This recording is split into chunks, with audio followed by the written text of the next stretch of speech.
Welcome to Mindset Matters Book Club YouTube channel. Please subscribe and like to hear new book summaries. You think you're rational. You believe every choice you make. The coffee maker you bought this morning, the political stance you defended yesterday, was a result of logical analysis, of self-interest. Right. But what if most of your decisions are actually triggered by these hidden, non-rational psychological levers? Well, that's exactly what we're getting into today. Today, we are doing a huge deep dive into the book that it fundamentally exposed these levers. We are dissecting Robert Cialdini's influence, new and expanded. And this book, it isn't just theory, it's really a blueprint of human vulnerability. And his methodology is what makes it so powerful. Oh, absolutely. Yeah. I mean, he didn't just rely on academic experiments, which, can sometimes feel a bit sterile or disconnected from the real world. That's the part that I find so fascinating. Yeah. For nearly 3 years, he went undercover. He did. He joined the ranks of the people whose entire livelihood depended on getting others to say yes. The compliance professionals. Yeah. Salespeople, recruiters, fundraisers. Marketers. All of them. He was right there, observing their real-world tactics in action, just mining the collective wisdom of an entire industry. It's like an evolutionary laboratory for persuasion. Exactly. Cialdini notes that the people who fail at this, they just fall away. But the ones who succeed, they stay, and they flourish. So he had access to the best of the best. He did, and what he found was that no matter the specific tactic, almost all of them fall under 7 basic categories. These are the 7 fundamental psychological principles that govern pretty much all human persuasion.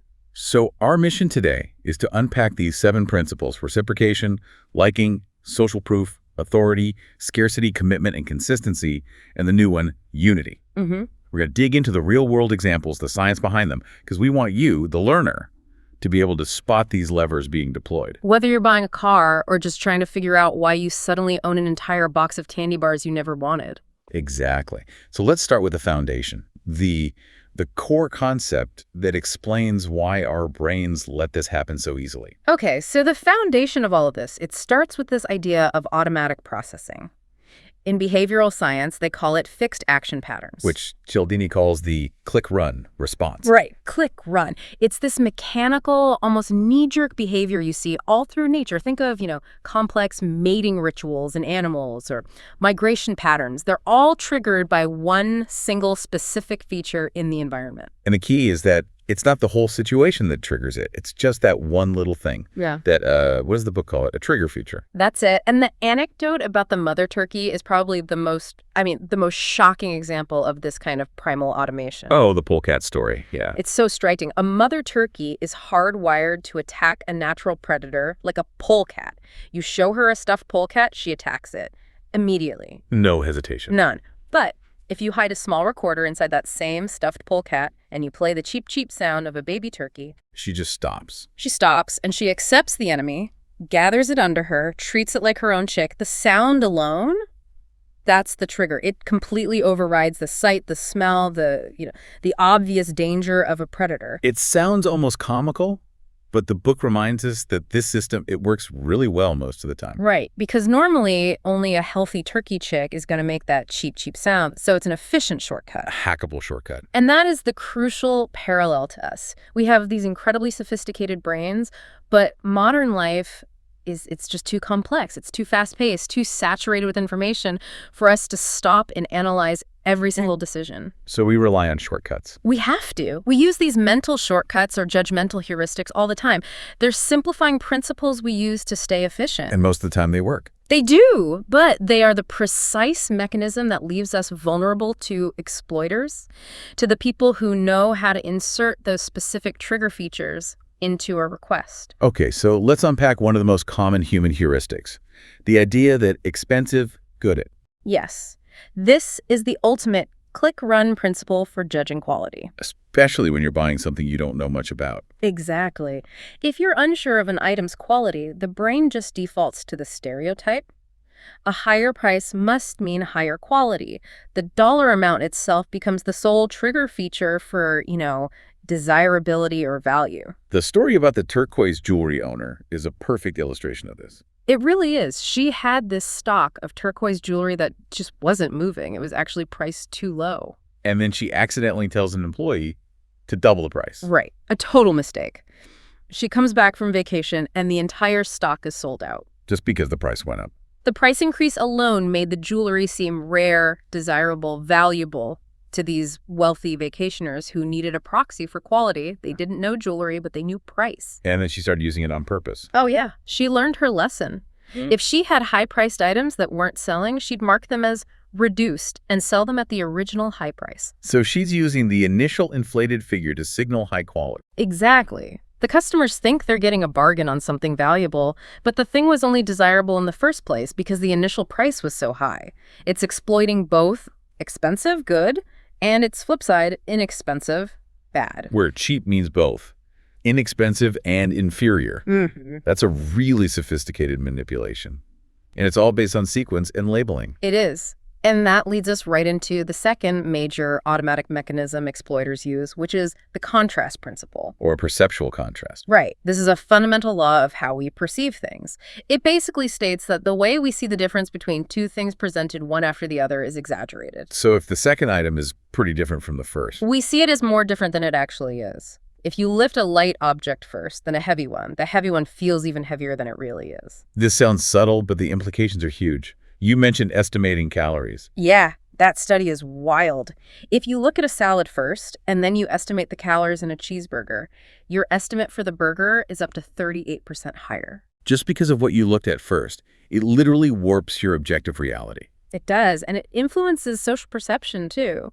When an average-looking person joins a conversation with someone who's highly attractive, the average person is judged as being less attractive than they really are. So our constant exposure to, perfect images in media could genuinely lower our satisfaction with our real-world partners. It's a direct result of this constant manufactured contrast. So if sequence can warp reality, the smart compliance professional knows they have to present the bad thing or the expensive thing first. Always. It makes the real target seem so much better or cheaper.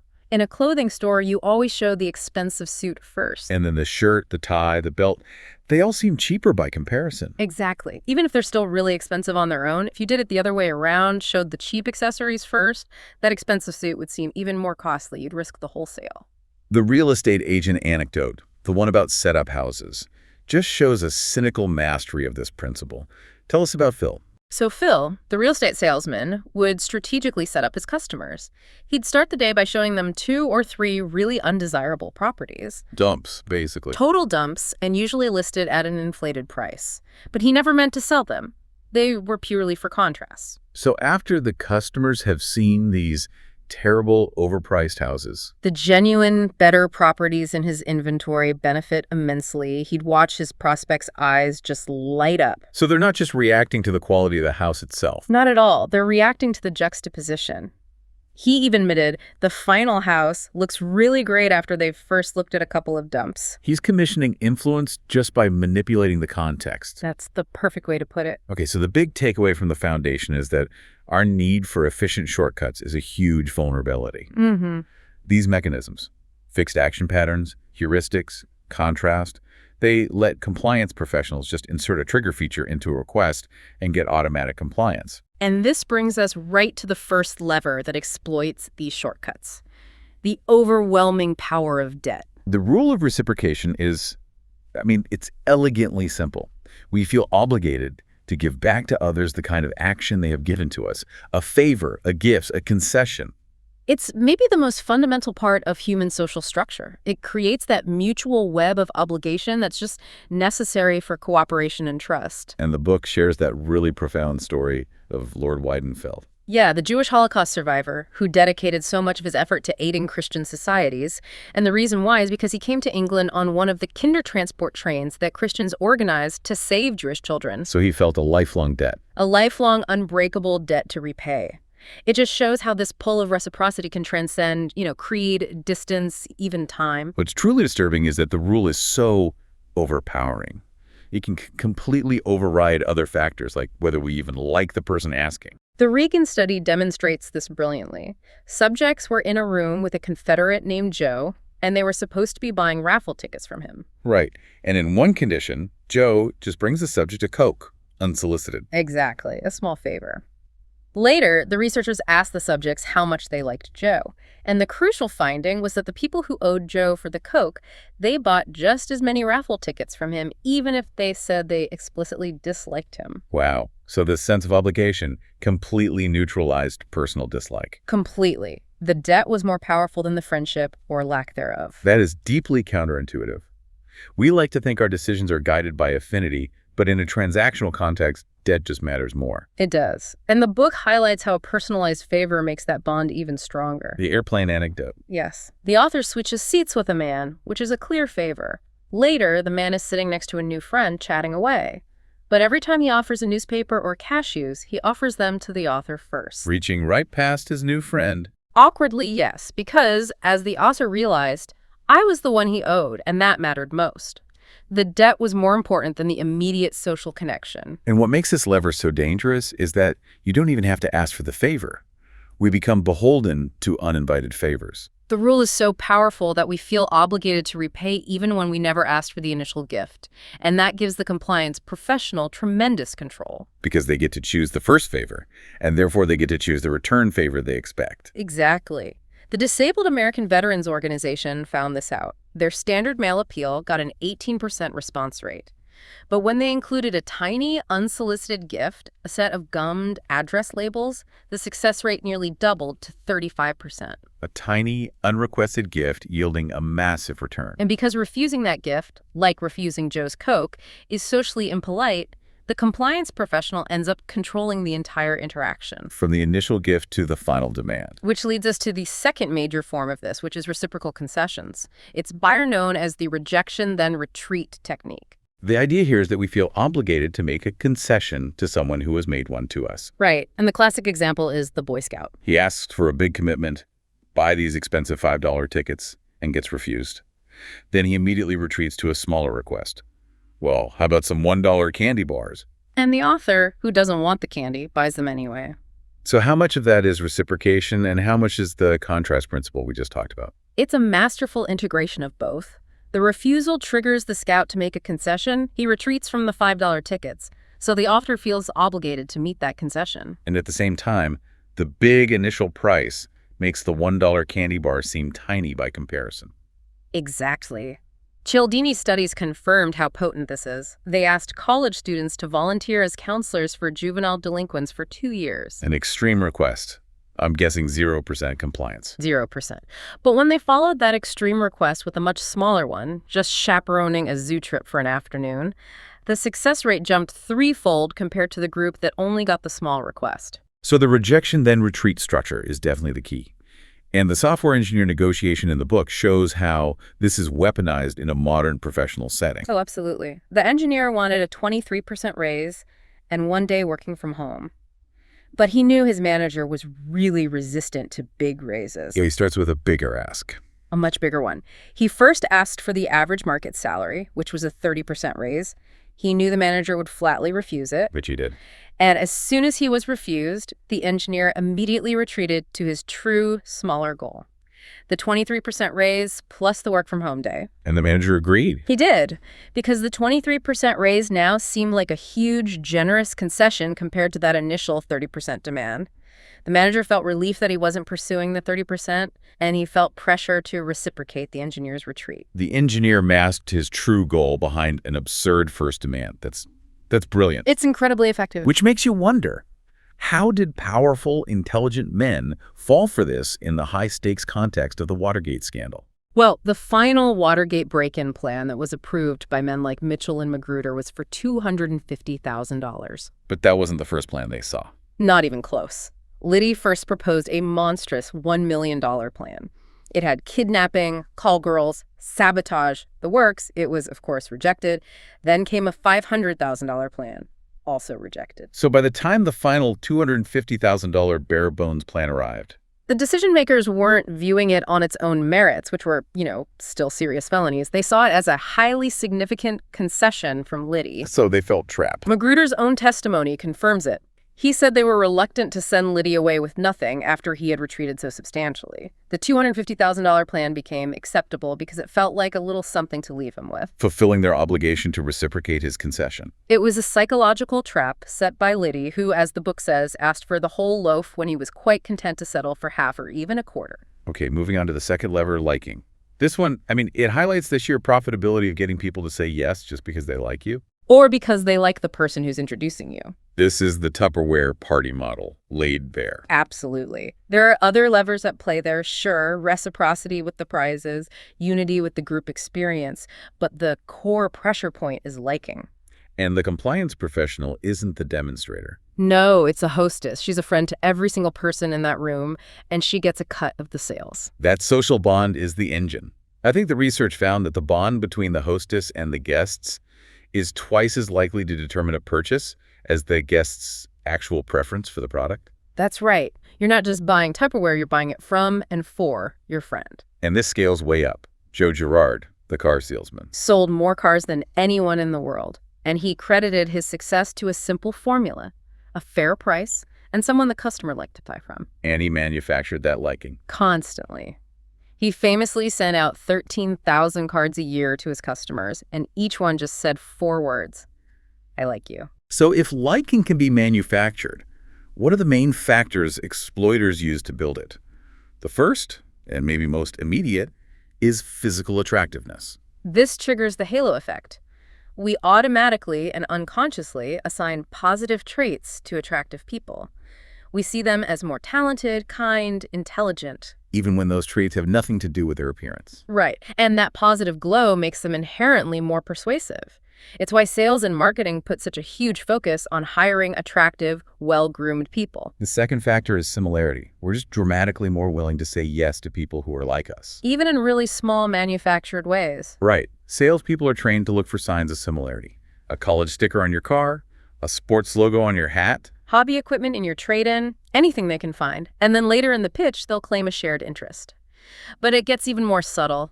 The book talks about mimicry. Like when a food server repeats your order back to you exactly. Exactly. Even just repeating the baked potato back instead of just saying, okay, leads to higher tips. Negotiators who subtly imitate their opponent's body movements report getting better results. It creates this instant subconscious sense of connection. The third factor is simple praise. We just love people who admire us. Flattery works, even when we recognize it as flattery. Even when we suspect the motive, it still works. A server complimenting your meal choice, a job candidate complimenting the interviewer. It enhances liking and increases compliance. Then we get to familiarity, which comes from contact and cooperation. It seems logical that if you see someone more often, you'll like them more. But the book points out a really serious caveat to that. Simple exposure isn't enough. It's not enough if the conditions are competitive or unpleasant. The classic example is school desegregation in the 60s. The repeated exposure in a highly competitive classroom environment often increased prejudice and hostility. Because the contact just gave them more opportunities for conflict. Exactly.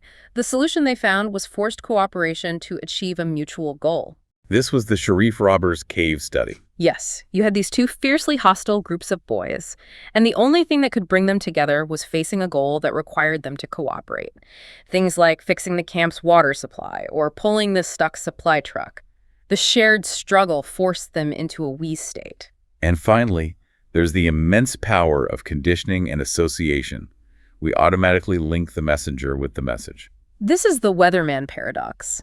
A local TV weatherman would get hate mail and threats during floods or heat waves. Because people subconsciously associated him with the bad weather. Even though they knew, logically, he was just reporting the facts, it's the same reason ancient Persian messengers were sometimes killed for bringing news of a lost battle. So compliance professionals intentionally leverage this by associating their products with positive images. Advertising is built on this. Car ads feature attractive models not just to get your attention, but so their positive traits, beauty, desirability, high status, are transferred to the car. And the research shows this works on a subconscious level. It does. One study showed that men who saw an ad with a seductive model rated the car as faster, more appealing, and better designed, but they all vigorously denied the model had influenced their decision at all. And then there's Razran's luncheon technique. Proving that this association works even with abstract concepts like political statements. People become fonder of people and ideas they experience while eating. The good feeling from the food just transfers over. And we do this to ourselves, too, with basking in reflected glory, especially with sports. Oh, yeah. When their team wins, fans use the pronoun we. We're number one. It creates the closest possible identity with the winner. But when the team loses, it's they lost. Exactly. They distance themselves. It's a classic defense mechanism often used by people with lower self-esteem trying to borrow prestige from others' achievements. So how do we defend against this? I mean, flattery and association are so subtle. The defense is a kind of intellectual jujitsu. You don't try to spot every tiny tactic. Instead, you monitor your own emotional state. You pay attention to the feeling. Right. You become sensitive to the feeling that you have come to like the requester more quickly or more deeply than you would have expected.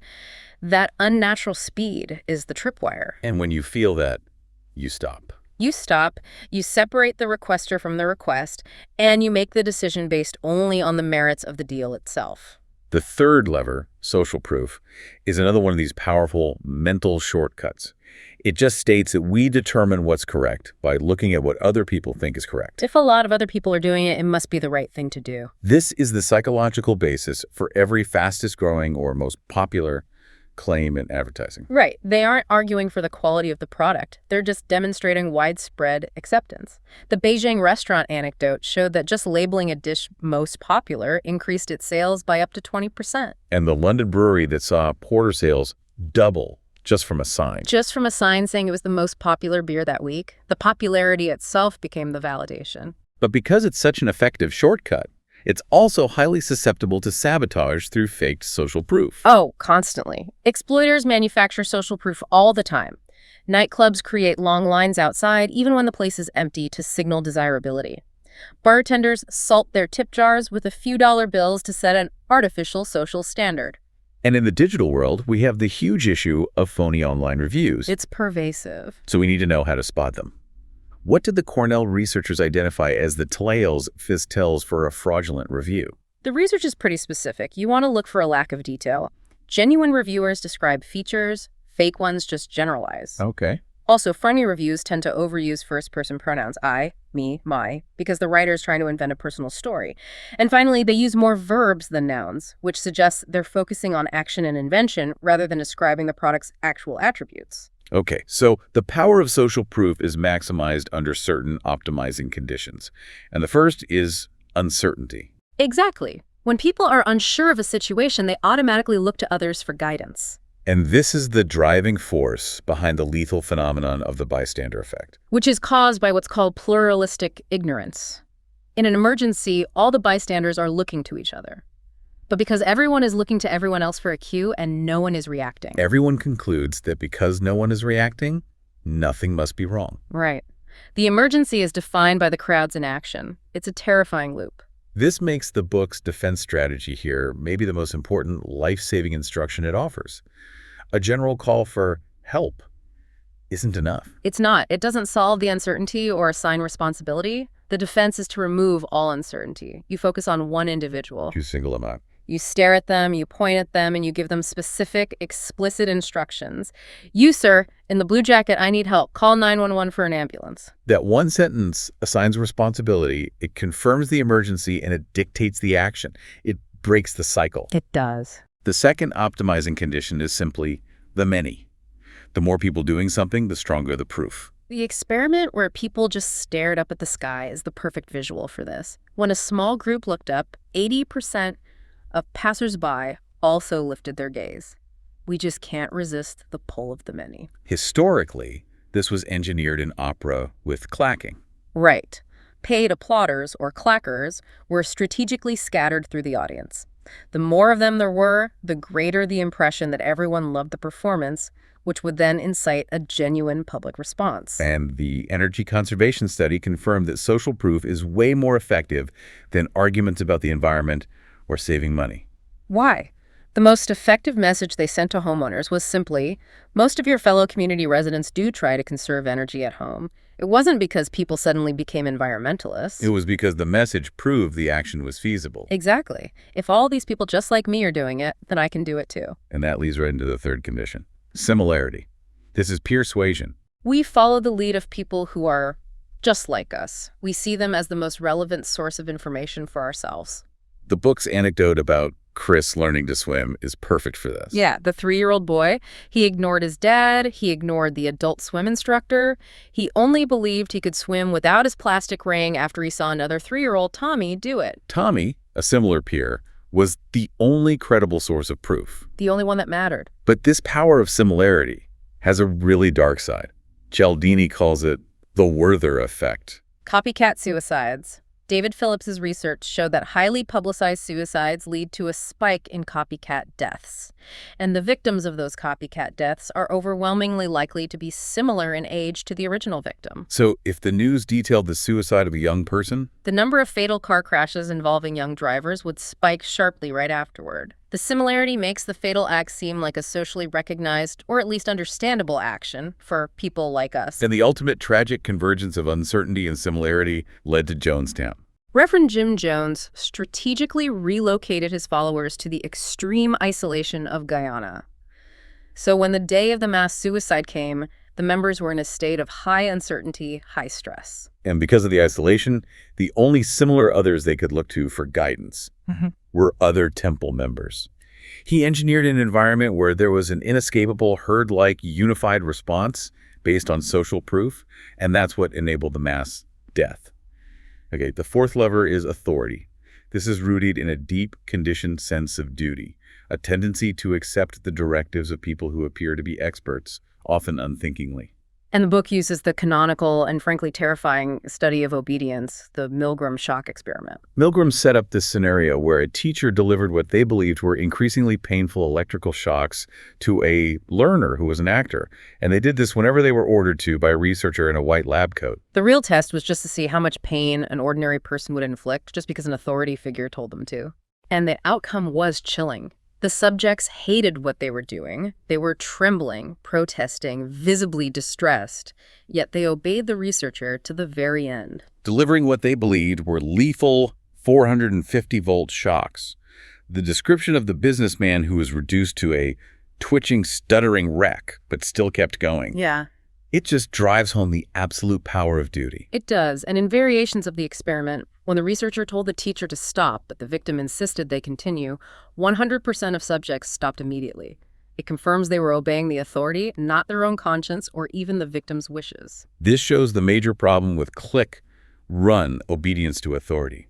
Subordinates just stop thinking. And the consequences are catastrophic in hierarchical systems like medicine. In a hospital, a physician's clear error often goes unquestioned by nurses or staff, simply because of the perceived difference in status. The book cites some alarming statistics about preventable deaths from medical errors. It's a huge contributor. The staff defers, they stop thinking critically, and lives are put at risk. What's truly insidious is that we're often vulnerable to the mere symbols of authority, not necessarily the actual expertise. Con artists and compliance pros understand this perfectly. They drape themselves in the 3 major symbols of authority: titles, clothing, and trappings. The art auction anecdote. Yeah, the bidding went way above market value simply because 2 experts were bidding against each other. Each one thought the other expert, with the more impressive title, knew something they didn't. They deferred to the symbol of authority rather than their own judgment. And clothing is such a potent trigger. The jaywalking study. A man jaywalking in a business suit caused 3.5 times as many people to follow him into traffic as when he wore work clothes. A uniform, whether it's a suit or a security guard's outfit, just triggers automatic compliance. And this extends to trappings, like a nice car. Or accessories. The book references a hacking team that was hired by banks to test their security. They got access to restricted internal sectors simply by wearing the accoutrements, the uniforms, the badges of fire inspectors, or pest exterminators. Deference to authority is so basic, it overrides fundamental security protocols. It does. So, if authority figures can get compliance with just symbols, how do genuine experts maintain influence without seeming manipulative? They rely on establishing trustworthiness, and often they do this with a tactic the book calls sly sincerity. We're most persuaded by experts who seem impartial and honest. Right. So the sly tactic is to argue slightly against your own immediate interest, or to admit a small weakness early on. It establishes honesty. Perceived sincerity, yes. And that makes the audience exponentially more likely to believe the major strengths of your case that follow. The Domino's New Domino's campaign from 2009 is a perfect business example. It is. They publicly acknowledged that their old pizza wasn't great before launching their new product. By being upfront about a known drawback, they boosted their credibility enough to sell the subsequent improvements. Sales skyrocketed. We see this with online reviews, too. The optimal rating isn't 5 stars. No, research shows it's between 4.2 and 4.7 stars. A perfect 5-star rating looks suspicious. It undermines trustworthiness. The presence of a negative review or two actually adds credibility to the overall positive score. And the waiter, Vincent, mastered this on a personal financial level. Vincent would wait on large parties. When the first person ordered, he'd subtly suggest a slightly less expensive dish, claiming the one they ordered wasn't as good that night. So he establishes himself as knowledgeable and, more importantly, honest. He recommended against his own immediate financial interest. Exactly. And once he established that baseline of credibility, he would then successfully sell the party excellent and very costly wines and desserts. He greatly increased the size of the check and his tip. He built trust by sacrificing pennies to gain dollars. Precisely. So the defense against authority requires us to engage our critical thinking. First, you have to check the credentials and their relevance. Is this person truly an expert in this specific area? And second, and maybe most importantly, question their trustworthiness. How do they stand to benefit from my compliance? The fifth lever, scarcity, relies on one of the most powerful motivators in human psychology, which is loss aversion. The core principle is that opportunities seem more valuable to us when they are less available. And loss aversion, from Kahneman's prospect theory, is the mechanism. People are much more motivated by the thought of losing something they have than by the prospect of gaining something of equal value. Loss is just emotionally heavier than gain. It is. It's why scarcity campaigns are so effective. Golfers spend more effort trying to avoid bogeys, which is a loss of score, than they do trying to achieve birdies, a gain. Health messages stressing what you stand to lose by not getting screened are significantly more successful than messages stressing what you stand to gain. And compliance professionals use standard tactics of limited availability all the time. Limited number, deadline, one-time offer. Only one left. Act now or lose the chance forever. The author experienced this scarcity trap firsthand with the Mormon temple tour. Yeah, he had absolutely no interest, religious or cultural, in visiting the temple. Until he read he could only tour the restricted intersector for a few days before it closed to non-members forever. And that imposed scarcity instantly made the mundane object highly desirable. Exploiters, like stockbrokers, use that last chance trigger to pressure you into rapid, unthinking purchases. Scarcity also engages psychological reactants. When our freedom to choose something is restricted, we react by wanting it more than before. We see this in the terrible twos and the teenage years. These are ages characterized by fighting for every liberty against every restriction. The classic example is the Romeo and Juliet effect in teenage relationships. Parental interference doesn't break up the relationship. It strengthens the commitment. The teens fight for their restricted freedom. And the Kennesaw gun law anecdote shows how this plays out at a community level. The town mandated gun ownership, so it restricted the freedom not to own a gun. And the residents were massively non-compliant. But visitors, whose freedom wasn't restricted by the law, flocked to the town to buy guns. This also extends to information itself, through censorship. If information is banned or restricted, people don't just want it more. They automatically become favorable toward the restricted message, even if they haven't heard it. Like the students who were banned from hearing a speech against co-ed dorms. They became more opposed to co-ed dorms, adopting the stance of the banned argument without ever hearing the actual content. Okay, so the scarcity principle is maximized under specific optimal scarcity conditions.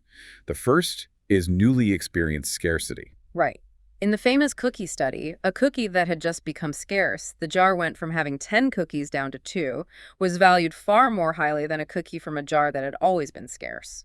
So we value things we've recently lost more than things that have always been unavailable. Much more. And this helps explain the legendary New Coke fiasco. It does.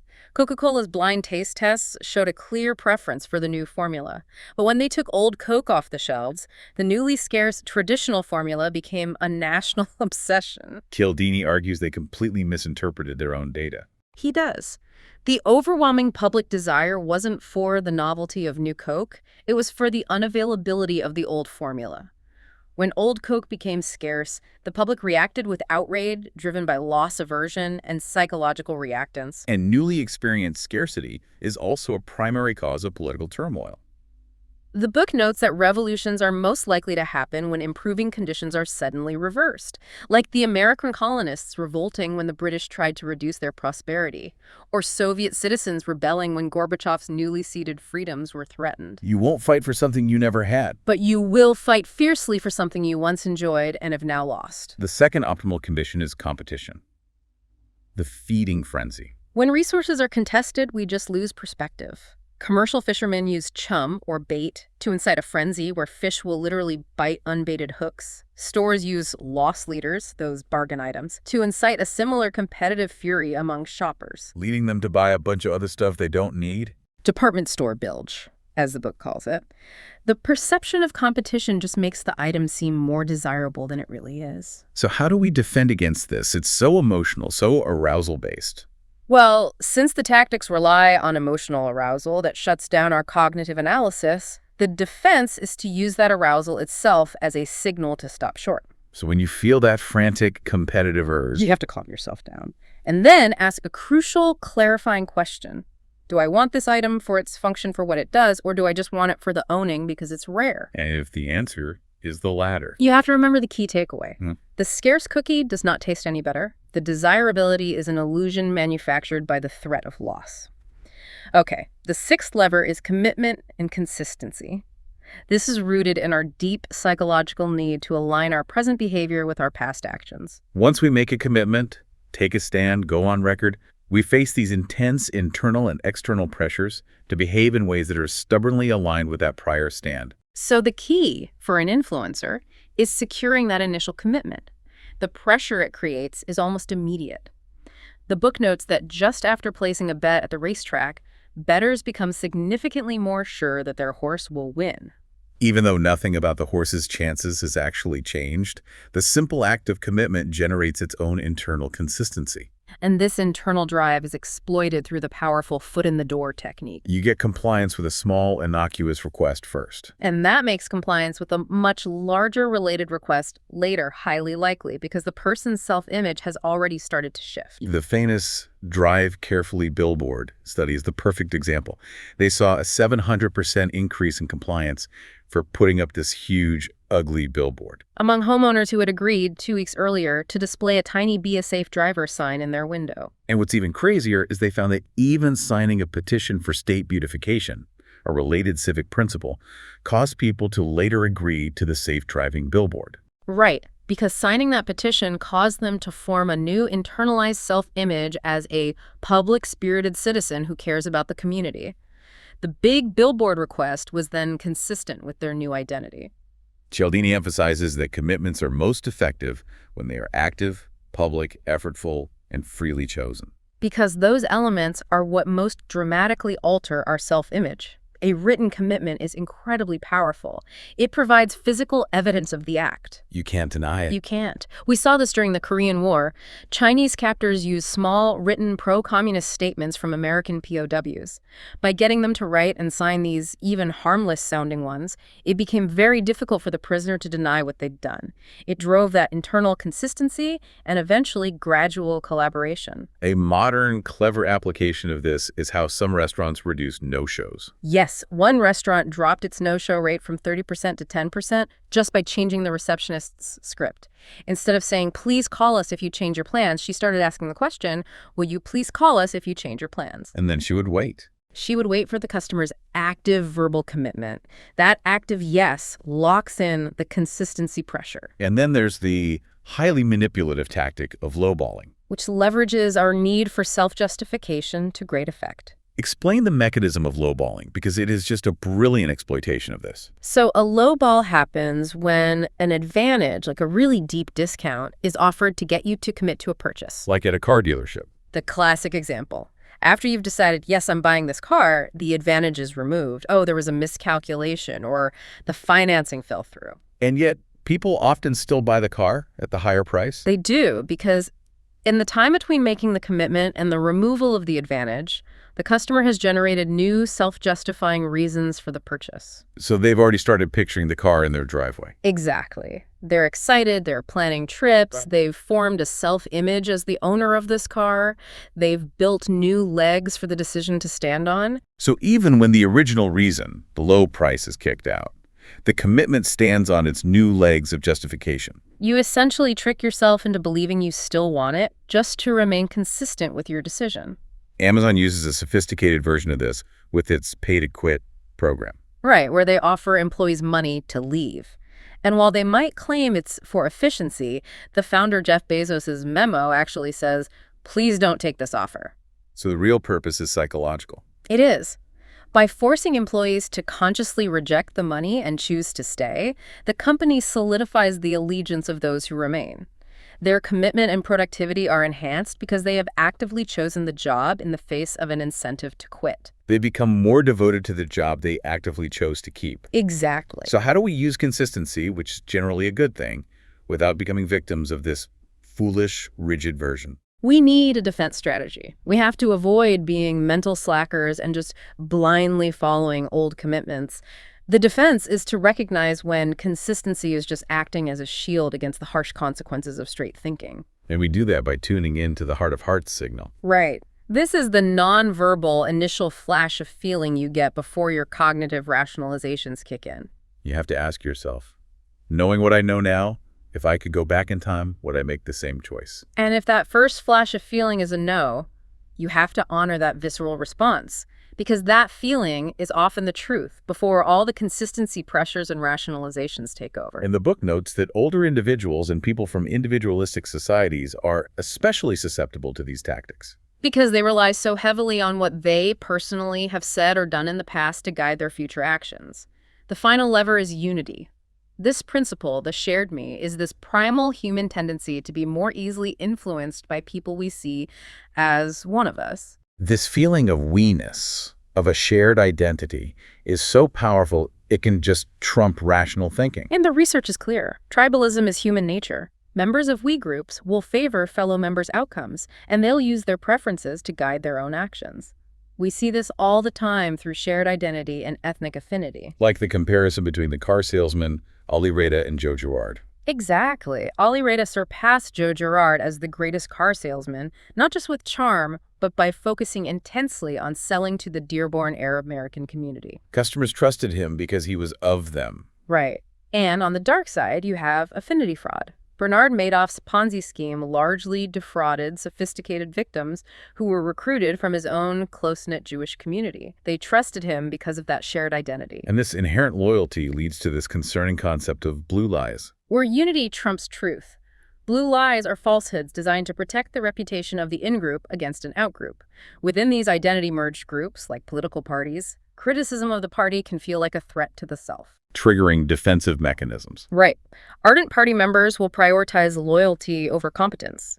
They'll base decisions on the advice of a politically aligned ally, even if that ally performs demonstrably worse work, because they trust the we-ness more than objective performance. Unity is also actively built through acting together, through shared, coordinated experiences. Synchrony is a powerful, primal force. In one study, participants who just tapped their fingers in rhythmic alignment with a stranger were 3 times more likely to volunteer to help that stranger with math problems later. Just from tapping in rhythm. It creates an instant subconscious social bond. And then there's the power of co-creation. We value what we helped build. The environmentalist Aldo Leopold felt a paternal bias toward the pine tree he planted himself. It just shows that participating in the creation of an outcome increases your affinity for it and your perceived value of it. Businesses exploit this by asking for advice. When you ask someone for advice, it immediately puts them in a togetherness state of mind.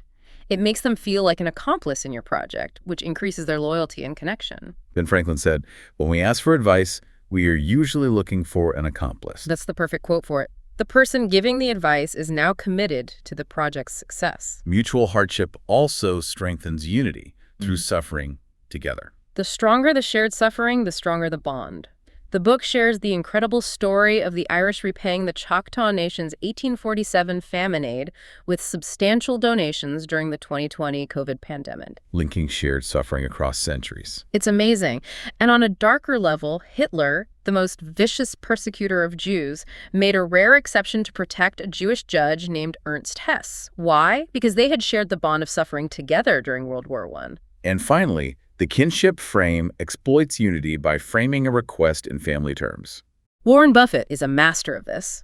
In his 50th anniversary letter to shareholders, he addressed the crucial section on the company's future by saying, "I will tell you what I would say to my family today if they asked me about Berkshire's future." He's leveraging that powerful we frame, treating shareholders like kin to reassure them. It's expert-level influence. So the danger of unity is that exploiters can profit from our primal tendency to minimize or excuse the misdeeds of fellow members.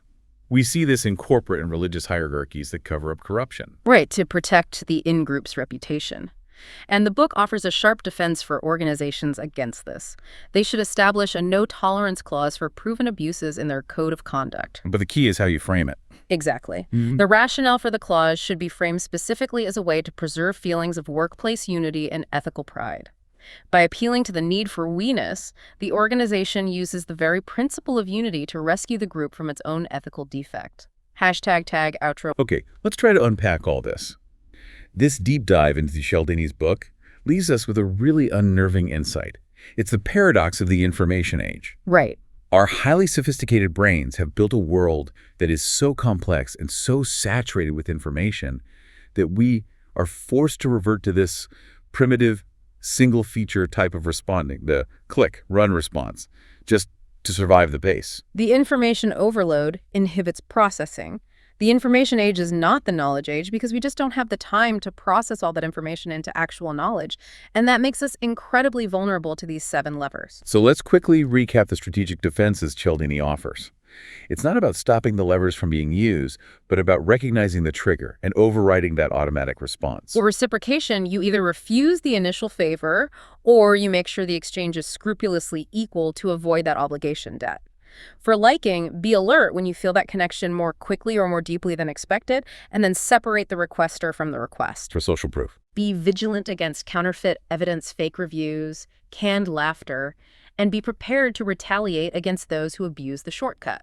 for authority, check the expert's credentials and their relevance. And always question their trustworthiness. How do they stand to benefit? For scarcity, use that emotional arousal as your signal to stop short. Ask yourself, do I want this for its function or just for the owning? Remember, the scarce cookie doesn't taste any better. And for consistency, you have to train yourself to tune into your heart of hearts, that initial flash of feeling, to figure out if your commitment is foolish or sound before the rationalizations kick in. And finally, for unity, you have to recognize when someone is trying to frame themselves as one of us just to justify an unethical request. Cialdini's work ultimately highlights this fundamental power of emotion over logic in Persuasion. Voltaire famously said, "Anything too stupid to be spoken is sung." And that's the final provocative thought we want to leave you with.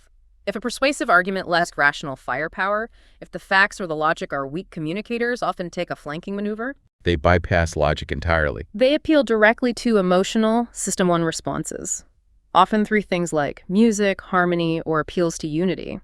When we hear music in an ad or at a political rally, that emotional context makes us temporarily less critical of the message. So the challenge is to make sure that we match our rational decisions with rational data. And resist the urge to sing along when we should be engaging in critical thought. Until next time, keep peeling back the layers of influence. This knowledge is your best defense.